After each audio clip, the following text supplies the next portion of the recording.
አላህ ይጠብቀን መድረክ ላይ የወጣን ሰዎች በየጊዜው የምናወራ ሰዎች እንዲህ አድርጉ ምንል ሰዎች አላህ ይድረስልን ከባድ ነገር ነው ማለት ነው ሰዎችን ነግሮ እሱ አለ መስራት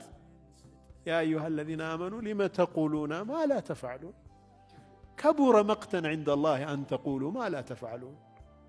إما تسروت النجر لمن تناجر الله شو إلى الله سبحانه وتعالى ብዙዎቻችን ሰዎችን ለማዘዝ ቀላል ነው ለኛ እኛ ግን ያንን ነገር እንሰራዋለን ወይ የሚለው ነገር በጣም ከባድ ነገር ነው ከንፈራቸው በሳት ይቀረደዳል ብለዋል ነብዩ ሰለላሁ ዐለይሂ ወሰለም بمقراض من نار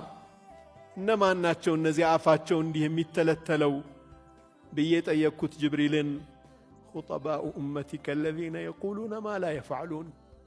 የማይሰሩትን ነገር የሚናገሩ ሰዎች ናቸው እንደዚሁም ምላሳቸው የሚተረተር ሰዎችን በጀሃነም እሳት የሚቀጡ ሰዎችን አይቻለው ብለዋል እነዚህ እነማን ናቸው ሲባሉ يؤذون الناس بألسنتهم ويخونون الأمانة በምላሳቸው ሰዎችን አዛ የሚያደርጉ ሰዎች እንደዚሁም አማና የሚበሉ ሰዎች የሰውን አደራ የሚያጠፉ ሰዎች እነዚህ ናቸው ብለዋል ነብዩ ሰለላሁ ዐለይሂ ወሰለም ዘካ የሚከለክሉ ሰዎችም የከለከሉት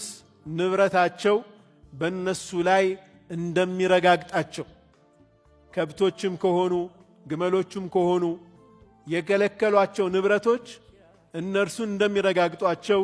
ያዩበትንም ሁኔታ አይተዋ ነገረውናል ነብዩ ሰለላሁ ዐለይሂ ወሰለም ራሱን በድንጋይ የሚፈረክስ አሁንም ድንጋዩ ፈረካክሶት ራሱን ማለት ነው እንደገና ይመለሳል ጭንቅላቱ ወደ ነበረበት ይመለሳል ብለዋል ቡኻሪ በዘገቡት ሐዲስ ላይ ማን ነው ይህ ሰውዬ ጭንቅላቱን እየተደበደበ እየፈረካከሰ እንደገና ደህና የሆነ እንደገና የሚፈረከስበት ማን ነው ሲሉ هذا الذي ينام عن الصلاة المكتوبة الله قديتا كادرقبت صلاة انكلفن مرطو يميتن ياسو صلاة يمياسالف سونو بلوال الله